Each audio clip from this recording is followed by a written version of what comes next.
Good evening and welcome to Central News for Thursday the 10th of May. I'm Katrina McKinley.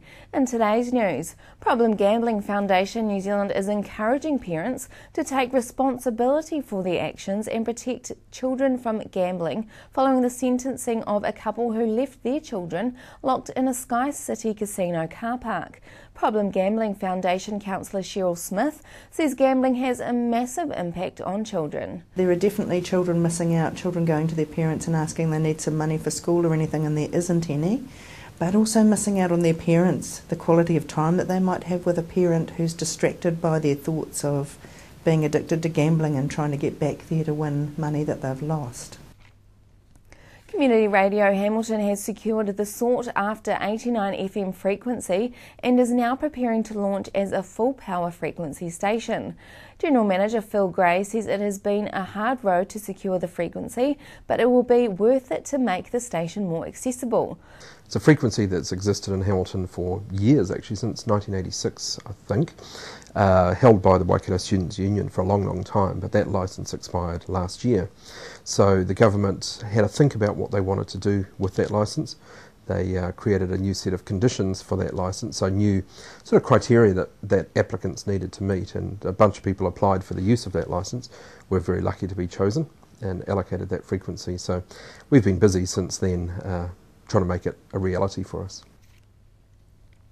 Representatives from academic institutions, Crown Research Institute, 3 regional councils, biological fertiliser companies, Māori Land Trust, FOMA, Federated Farmers and Rural Women New Zealand attended an information day held last week in Rotorua, signalling to organisers that there is a growing interest in biological farming systems in New Zealand.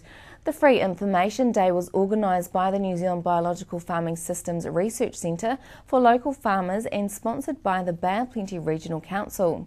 Council Chairman John Cronin says how biological farming systems are attracting considerable interest and appear to hold some promise for protecting our environment. Tamahere markets have been singled out as a unique culture hub showcasing the best of local cuisine, craft and talent. Organiser Jane Manson says the Tamahere market is famous for the food, but it has much more to offer than a tasty bite to eat. We have fabulous stone sculptures here, we have people that make concrete things, we have people that make things with metal, we've got a guy that makes fantastic forged iron gates and all those kind of things, and then we have the small things, you know, people that make stuff for babies and stuff for children. We have merino, we've got everything here, and it's really high quality and it's beautiful.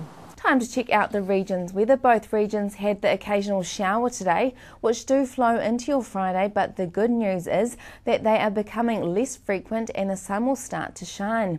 Good timing for the weekend. Tauranga, you are heading for a high of 19 with a low of 9. Hamilton, you get 18 and 7. Coming up after the break, we have 2 sides to the parental leave debate.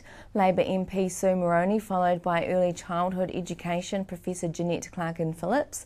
And then Kasia talks with Hayley Scott, owner of Zinc Cafe, about how new rules to young hospitality owners affect them in our region. Join me and Kasia after the break.